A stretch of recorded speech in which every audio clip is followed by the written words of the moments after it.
RCF. Bien sûr, c'est toujours un plaisir de recevoir l'association Paroles de Femmes Bruxelles. Nous allons faire la différence entre Paroles de Femmes à Bruxelles et puis les autres sections de Paroles de Femmes.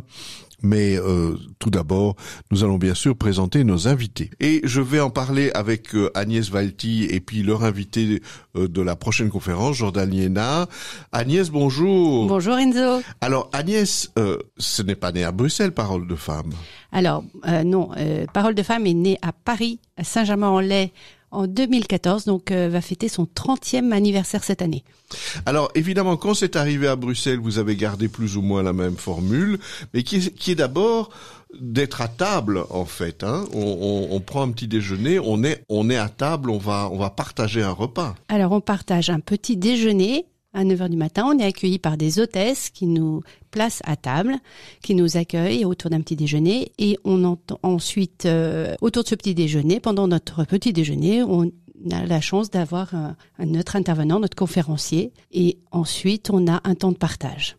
Alors Agnès, au témoin d'un doute, on connaît pas nécessairement les gens avec qui on sera autour de cette table. On ne les connaît pas forcément, et on incite d'ailleurs les personnes à aller vers une table où ils ne connaissent personne, pour justement parler en toute confiance et en toute sincérité. Mais donc en toute bienveillance aussi. Et en toute bienveillance et en toute discrétion. Alors, je me tourne vers vous, Jordan. Bonjour. Bonjour Enzo. Alors, je vois que le 22 mars, le vendredi 22 mars, c'est vous qui allez justement lancer cette matinée avec d'abord une petite vidéo, si j'ai bien compris, et puis c'est vous qui parlez ou j'ai rien compris à ce qui va se passer? Vous avez très bien compris. Oui. Une petite vidéo de 15 minutes qui permet de se plonger dans un milieu que toutes les personnes qui seront présentes ne connaisseront pas forcément, c'est-à-dire que c'est le milieu de l'alpinisme, de la haute montagne.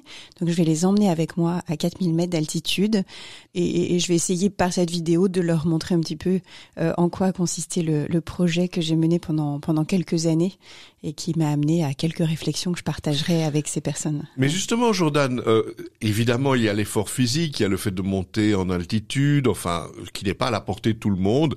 Mais d'un autre côté, vous avez réfléchi au départ de cette expérience. Et quelle est la réflexion que vous voulez transmettre? En quelques mots, bien entendu, hein. Alors, je crois que j'ai pas beaucoup réfléchi avant. C'est vraiment, vous savez, c'est un peu comme un pèlerinage que j'ai simplement réalisé un petit peu plus haut que les autres. Mais c'est vraiment un chemin qui m'a permis de remettre pas mal de choses à sa place. Voilà, un retour vers l'essentiel, parce que vous savez qu'en alpinisme, la première chose qu'on fait avant de partir, c'est qu'on pèse son sac et on s'allège de tous les kilos, ou je dirais même les grammes inutiles. Et ça veut dire à un certain moment qu'on doit se décentrer alors? Complètement.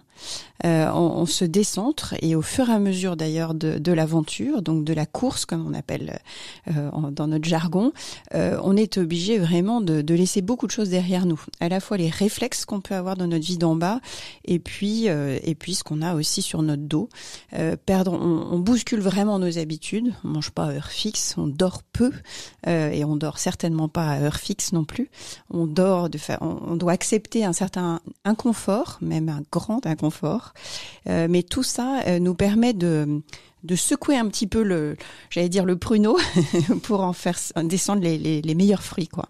Mais justement, Jordan, ce qui est étonnant dans votre expérience, c'est que c'est vrai que c'est dur, mais d'un autre côté, on se sent mieux. Enfin, je veux dire, ça fait du bien quand même, je suppose. Oui, c'est exactement ça. C'est un mal pour un bien.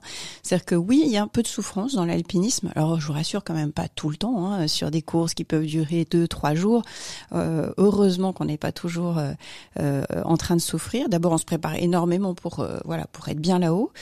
Mais c'est vrai que cet inconfort nous permet d'accepter, ou plutôt de réapprécier le confort d'en bas, et puis les petites douceurs de la vie qu'on oublie complètement quand on est immergé dans nos vies du quotidien, quoi, tout simplement. Mais ça veut dire alors il se passe plein de choses dans votre tête, c'est-à-dire pendant que vous marchez, pendant que vous avancez, pendant que vous grimpez, les choses doivent défiler devant vous. Enfin, j'essaye de m'imaginer comment ça peut être. Oui, on passe par plein de phases dans une course, dans l'ascension d'un sommet. Je crois qu'on vit un espèce de condensé de vie. Et c'est comme si on oubliait tout d'ailleurs à chaque fois. Je suis toujours un peu surprise, moi, quand je reprends mon sac à dos, d'avoir la même appréhension que lors de l'ascension précédente. Et on revit cette découverte qui est éternelle. J'allais dire, je crois que je pourrais réaliser des sommets jusqu'à la fin de ma vie. J'aurai toujours ces mêmes émotions qui m'arrivent. Ça va effectivement de l'appréhension à l'émerveillement qu'on peut avoir en haut face au sublime que nous offre cette haute altitude et ces montagnes.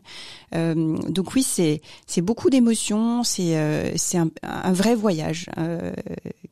Même si vous l'avez fait 20 fois ou 50 fois ou 100 fois, c'est toujours nouveau pour vous alors? Oui, on apprend toujours quelque chose de nouveau. Oui.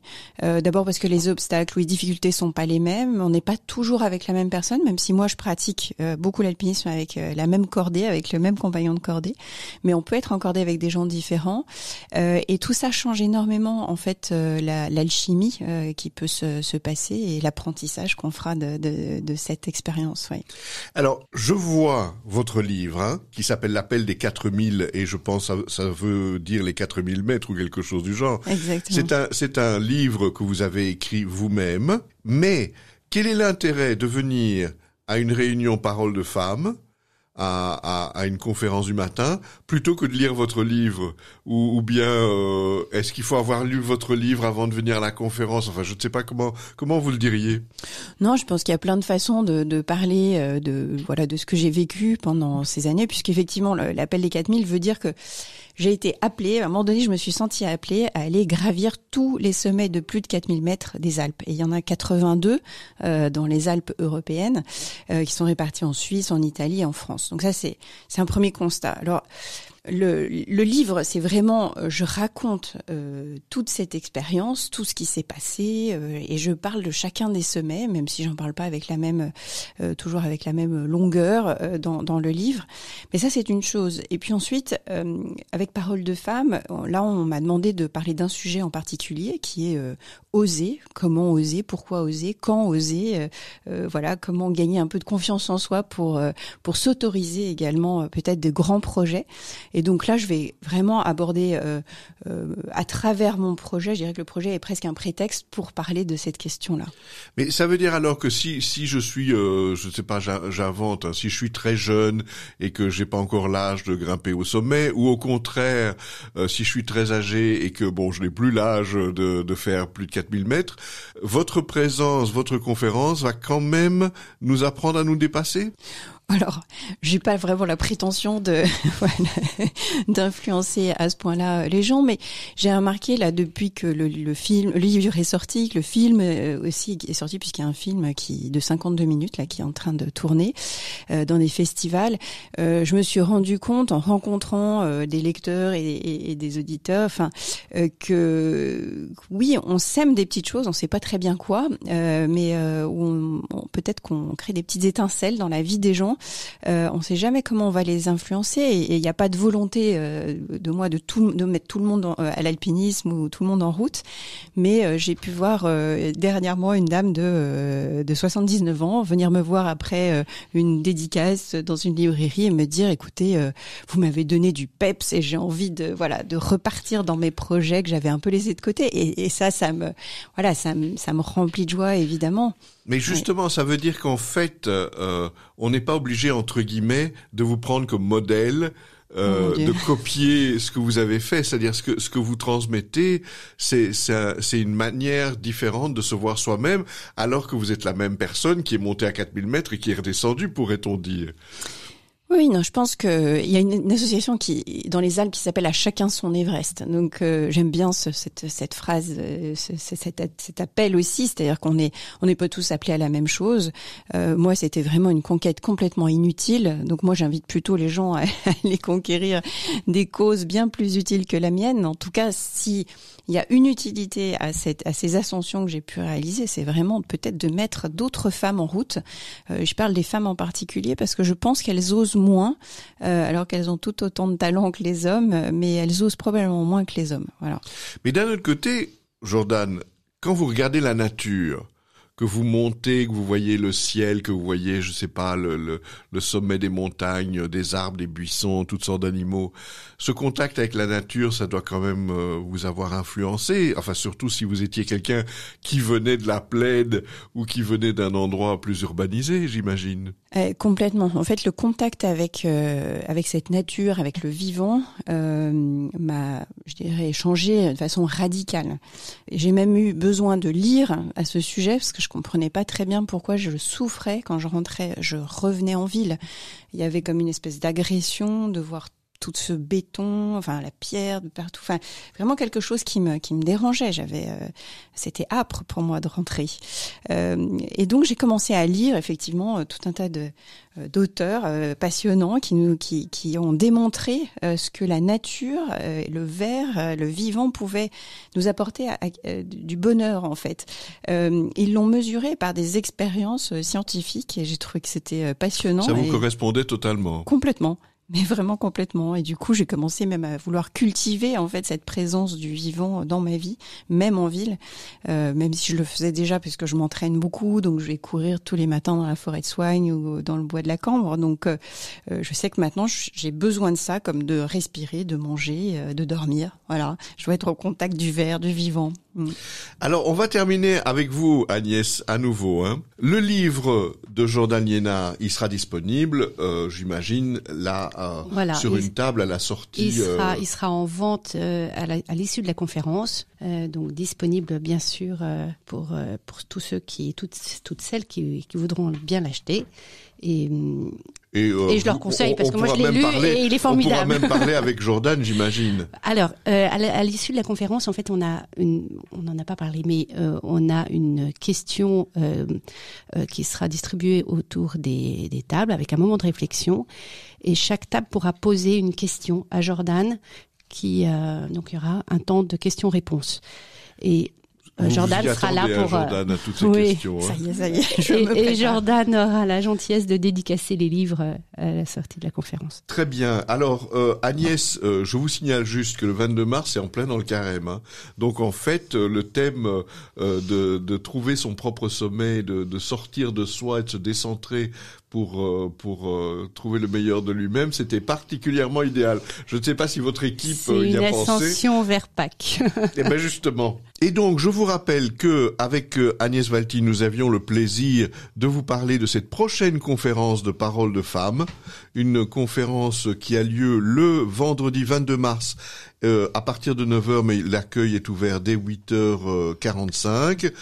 Est-ce que vous voulez me dire, Agnès, que c'est la dernière de l'année ? Alors, c'est la dernière conférence de l'année. Nous sommes déjà en train de préparer la saison prochaine qui s'annonce extraordinaire.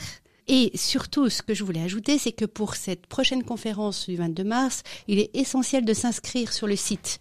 Donc, je rappelle le site www.paroledefemmesbruxelles.be.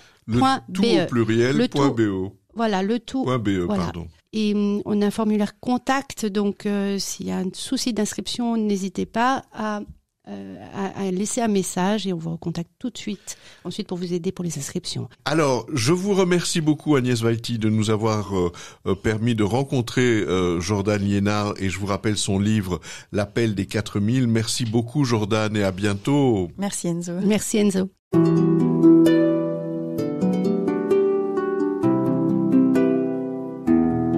Au fil de la vie, Enzo Bordonaro.